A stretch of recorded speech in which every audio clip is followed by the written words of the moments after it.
Good morning, ladies and gentlemen, and welcome to MENA Information Security Conference 2023. Themed Cognitive Cyber, the evolution from reactive to predictive cyber, leveraging AI and emerging technologies, IT, OT, and IoT.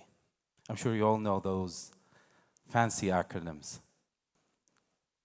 For the welcome speech, our keynote speaker possesses over 25 years of experience and holds a Master of Science degree in Telecommunications. He is recognized as one of North America's cybersecurity and enterprise data management thought leaders. He has constantly delivered enterprise solutions with a cybersecurity focus and disaster recovery solutions for complex U.S. civilian and government agencies, with missions ranging from bioinformatics to fighting infectious diseases to protect government employee data. Ladies and gentlemen, please welcome Samir Omar, Chief Executive Officer, VirtuPort. Thank you, Osama. Thank you very much. Thank you, Osama. Bismillah ar-Rahman ar-Rahim. Assalamu alaikum, everybody. Thank you all and welcome to the MENA Information Security Conference 2023, our 11th edition. Alhamdulillah, we've had a fantastic run, over a decade of experience of throwing thought leadership conferences. And this year is a special conference because we're talking about a revolution in artificial intelligence that's happened in the last 12 months that has had massive benefits and challenges for the whole community and industry. So you may be asking, why a triangle stage? The triangle stage originally was for the CIA model of confidentiality, integrity, and availability. But things have changed a lot in the last decade. And there's been some challenges with the way we focused or approached our cybersecurity strategy.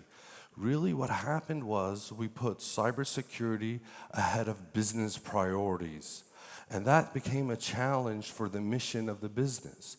So now really there's been a focus more around changing that triad strategy into a more focused one that involves human intelligence, not just artificial intelligence. And we're going to talk about a lot of great things today. And the main focus around what the triad change that I'm seeing in the industry that's being adopted by the industry is really around competency, integrity, and empathy. Now think about that. How does empathy fit into the cybersecurity triad? It really is foundational, comes from emotional intelligence, not artificial intelligence, but now we're getting emotional intelligence engaged in a cybersecurity strategy. This is not just my thought, this is also Forrester, IDC, and other research companies are starting to realize that the focus around cybersecurity cannot supersede that of business. So, the competency is not just about having master skills or technical skills, but it's about inspiring the team, informing the team, preserving your own team from, leaving your organization, and ultimately building trust within your organization, as well as trust of your customers. Then there's the integrity, which really comes into two folds. The integrity that brings the values of a company, organization, or government for the ethical responsibility of holding all this sensitive data. So the sensitive data, your privacy now is in the hands of a lot of different organizations. So the value of protecting that ethical responsibility of privacy is key now.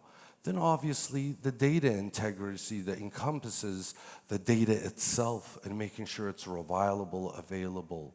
And then comes empathy, really being able to understand your own employees so that you retain them, they don't leave you, and also understanding your customer requirements.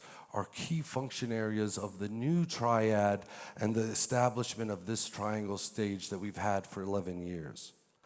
So, as I talked a little bit about artificial intelligence and the ethical dilemma, the challenge with, looking at different science and biology and, molecular strategies. What happens if somebody decides to take the poison of a snake, the poison of a scorpion, and the poison of a Amazon frog and start to use artificial intelligence to create a new poison? Very dangerous, right? Also, the impact around data privacy and artificial impacting the way that our children are being approached. Screen addiction is a big problem these days, as well as, students feeling lonely or cyberbullying. So there's a social impact that artificial intelligence is impacting our own children. And how do we manage that as a parent, right? I'll tell you one strategy I had as a parent with my two boys who grew up in America. I never let them sleep with their iPhone or their Droid phone at night. They always had to have their phone outside their room. They could take it to their room, but at nighttime when it's time to sleep, the phone was outside. And alhamdulillah, they turned out pretty good. They're gonna have engagement with the phone. You're not gonna be able to stop that. But it's key to be able to monitor that and manage that as a parent. So, my old manager used to always say this to us all the time: managing complexity is a losing strategy. And genius is taking something complex and making it simple, not the other way around. But if you look at a CISO map today and how challenging it is and the responsibilities of a cybersecurity organization, it's baffling, right? How do we absorb and consume all these challenges as cybersecurity professionals? Well, we have to be resourceful, and we have to look at things differently, and we have to prioritize, right? So some of the things we want to prioritize around is proactively management of enterprise risk and sustained compliance. And having that strategy is key, whether it's government risk and compliance technologies, enterprise risk management, reputation mitigation, business resilience. Those are key functions of enterprise risk management. And I used to play the game Risk, and that's why I have it up here, and I love the game Risk. And I finally figured a way out how to win in Risk, right? And it was to conquer the country Australia. If you look at the map, it's the purple-colored geographical representation. And Australia had one interesting thing that was better than anybody else. It had the least points. You couldn't score a lot of points of Australia, right? But it only had one entrance to it, one border. And I realized now that I think about it as I put my cybersecurity hat on, I enforced a zero trust policy on Australia. And that's how I was able to culminate and stay out of trouble. Nobody could attack me. So it's very important that we be able to, the theories and the methodologies we talk about, to enforce them. Now, this is one of the most important things: leading a high-performance security organization and culture. I remember I worked for a company, it was called NetApp at the time, where they really had a culture of respect, empathy, and thanking somebody. And within that culture, we grew a business from $40 million to $1 billion in 7 years. And it was all based on the culture of working together and believing we're together. Cybersecurity awareness programs has to be integrated in your strategy of how you do that. And it can't just be about Cybersecurity Month. And it can't just be about scavenger hunts, right? You got to take your cybersecurity awareness to a 12-month process and learning engagement. Training, that's such a key area, and skills development. To also retain your employees. There's a common thread on the internet: what happens if we train our employees and they leave? Well, what happens if you don't train them and they stay, right? So it's better to train your employees and keep that building and retaining team effort.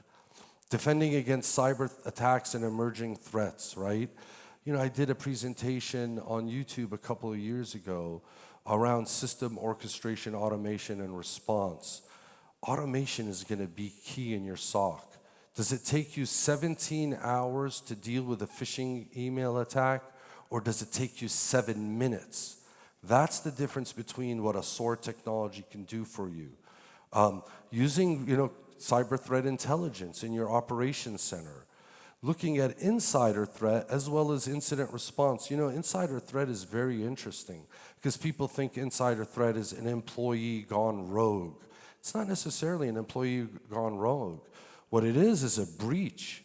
If somebody clicks on the wrong URL from your organization, one of the 5,000 or 500 employees, and the person, the adversary comes into the network, he's now an insider threat.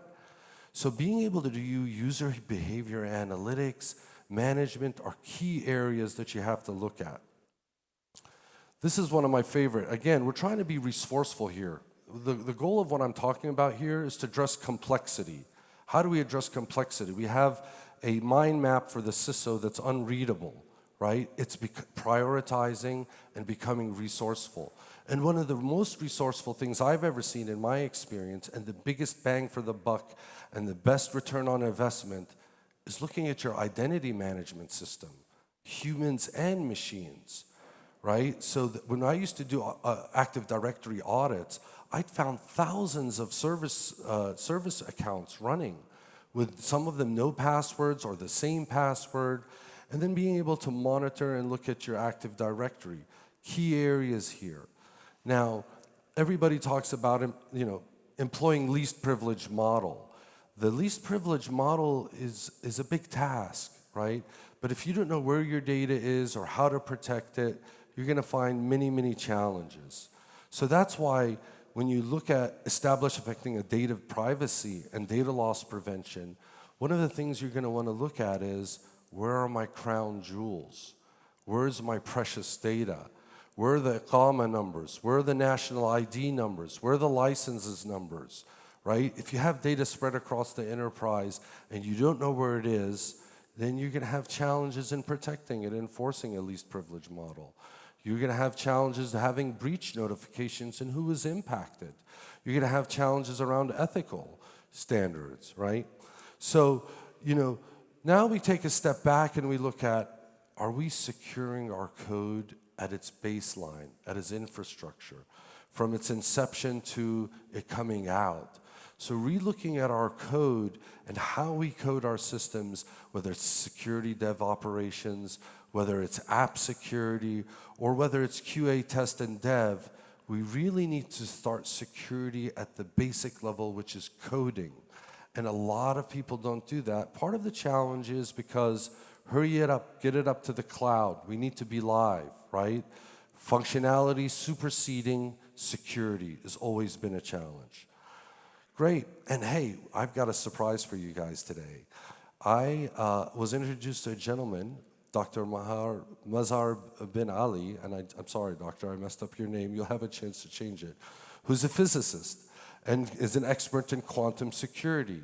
That's really the next biggest challenge we're going to have, is how do we deal with quantum security? And so we have a special guest today who will be speaking to you about that. And I thank you all for your time. And Rashid, if you want to play the video, go ahead. Thank you all. Assalamu alaikum. In a world where everything is interconnected, billions of bytes of data travel across our digital universe every day, powering businesses, nurturing relationships, and driving innovation. Yet, within this realm of endless possibilities lurks unseen threats, because our lives revolve around technology. With great convenience comes great responsibility. As the technological landscape expands, so too does our reliance on it, making the protection of cyberspace a moral imperative. As our reliance on digital technologies grows, so does the scale and sophistication of cyber attacks. Standing guard over this complex network is no straightforward task. Cyber threats, like chameleons in the digital wilderness, constantly evolve, adapting to our defenses, seeking weaknesses to exploit. With each digital interaction, every piece of data shared presents an opportunity for malicious actors to disrupt our way of life. Cyber threats are not simply a nuisance, They are a pervasive and persistent challenge in this age of digital connectivity. Artificial intelligence is revolutionizing cybersecurity. Through machine learning algorithms and neural networks, AI can identify patterns and spot anomalies faster and more accurately than any human. From detecting malware in real time to predicting future attack vectors, AI is at the forefront of our defense against cyber threats. It's an arms race, and AI is our most potent weapon. AI is revolutionizing cybersecurity, providing unprecedented speed and precision in threat detection and response. And behind this great technology is a legion of dedicated professionals, tirelessly working to keep our digital world secure.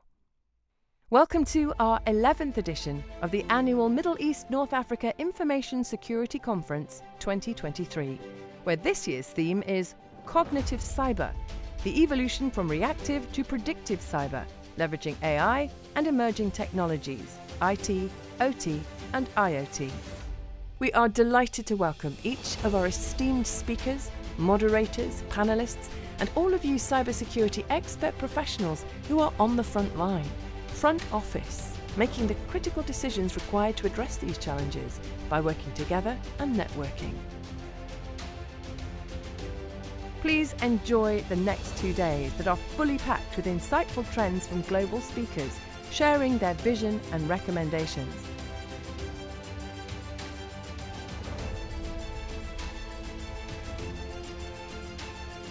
Experience rich networking opportunities with top cybersecurity solution providers and vendors from around the globe and the Kingdom of Saudi Arabia.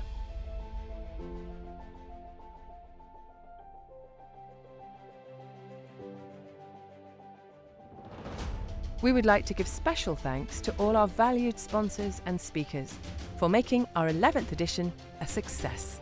Enjoy the conference.